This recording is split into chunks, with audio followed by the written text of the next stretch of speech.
હાલ ત્યારે દશા માતાની સ્થાપના અલગ અલગ જગ્યા પર કરવામાં આવે છે। ખૂબ ધામધૂમપૂર્વક માતાજીની સ્થાપના બાદ પૂજા અર્ચના પણ થઈ રહી છે। વડોદરા શહેરના ગોરવા વિસ્તારમાં દશા માતા સમિતિ દ્વારા છેલ્લા ઘણા વર્ષોથી 50 વર્ષથી દશા માતાની અહીંયા સ્થાપના કરવામાં આવે છે। દશા માતાની આરતી કરવા માટે ભારતીય જનતા પાર્ટીના પૂર્વ કાઉન્સિલર રાજેશ આયરે, પૂર્ણિમાબેન આયરે અને અનેક મહાનુભાવો આરતી કરવા માટે ઉપસ્થિત રહ્યા છે। દશા માના મૂર્તિની સ્થાપના કરવામાં આવે છે। વાસ્તે ગાસ્તે 10 દિવસ સુધી આસ્થાથી દશા માતાની પૂજા અર્ચના પણ કરવામાં આવે છે। માં દશા માતાની આરતીમાં શહેર ભાજપા કારોબારી સભ્ય અને પૂર્વ કાઉન્સિલર રાજેશ આયરે, પૂર્વ કાઉન્સિલર પૂર્ણિમાબેન આયરે, દશા માતા સેવા સમિતિના અરવિંદભાઈ પટેલ, દેવરાજસિંહ સોલંકી સહિત સમિતિના સભ્યો, ભાવિ ભક્તો ઉપસ્થિત રહ્યા છે। દશામા સેવા સમિતિ દ્વારા ભવ્ય લોક ડાયરાનું પણ આયોજન કરવામાં આવ્યું છે।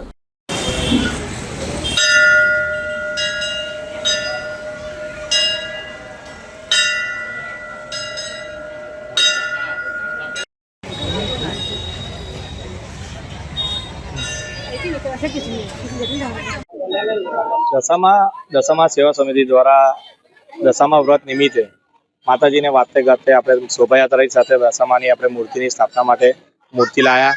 ત્યારબાદ 10 દિવસ હજારોની સંખ્યાની અંદર ભક્તોએ દર્શનનો લાભ લીધો।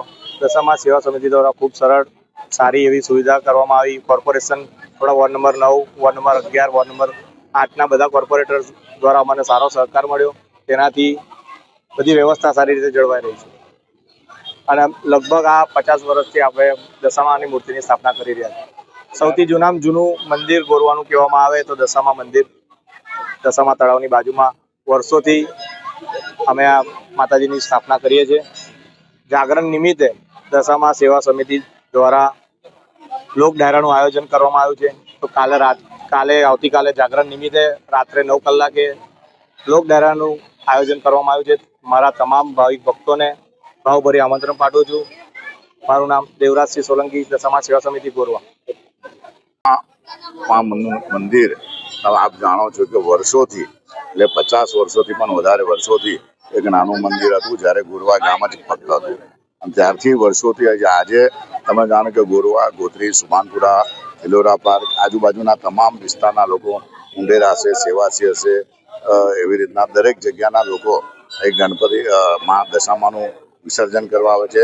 અને આ એક જ એવું જૂનું સૌથી વડોદરા શહેરમાં જૂનું જે મંદિર હતું, જેમાં લોકોને ખૂબ આસ્થા છે અને જે લોકો ધારે છે, જે લોકો પોતાની જે માનતા મૂકે છે, બધાની પૂર્ણ થાય છે। અને આજે વર્ષોથી અમે પણ આજે આવે છે દશામા સેવા સમિતિ તરફથી છેલ્લા કેટલા વર્ષોથી દશામાની મૂર્તિનું બી સ્થાપના કરવામાં આવે છે, વિસર્જન કરવામાં આવે છે। અલગ અલગ પ્રકારના દર વખતે દશામામાં આનંદના ગરબાને સાથે થતું હતું। આ વખતે દશામા સમિતિ તરફથી અહીંયા ભવ્ય લોક ડાયરાનું પણ આજે આયોજન કરવામાં આવ્યું છે। તો વડોદરા શહેરની અંદર જે બી પશ્ચિમ વિસ્તારની અંદર આના વિસર્જન માટે પણ તમે જુઓ છો કે જે ગોરવા, ગોત્રી, સુમાનપુરા, ઇલોરા પાર્કના વિસર્જન માટે પણ અહીંયાનો વડોદરા મહાનગરપાલિકા દ્વારા આ દશામાનું વિસર્જન કરવામાં આવશે। તો જે પણ લોકોને અહીંયા વિસર્જન છે, જે પશ્ચિમ વિસ્તારના લોકોનું છે, તો એ કોર્પોરેશનનો પણ આભાર માને। સાથે સાથે આવતીકાલે ભવ્ય ડાયરો પણ છે। તો દશામા સેવા સમિતિ તરફથી આપ સૌ લોકોના અંગે ખૂબ લોકોની અને ખાસ કરીને બહેનોની ખૂબ આસ્થા હોય છે। 10 દિવસથી જે ઉપવાસ કરે છે, નકોડા ઉપવાસ કરી અને માતાનું જે લોકો ભાવિક ભક્તો દ્વારા પૂજન કરવામાં આવે છે। તો આવતીકાલે છેલ્લો દિવસ છે, તો આપ જરૂરથી પધારશો। જય દશામા।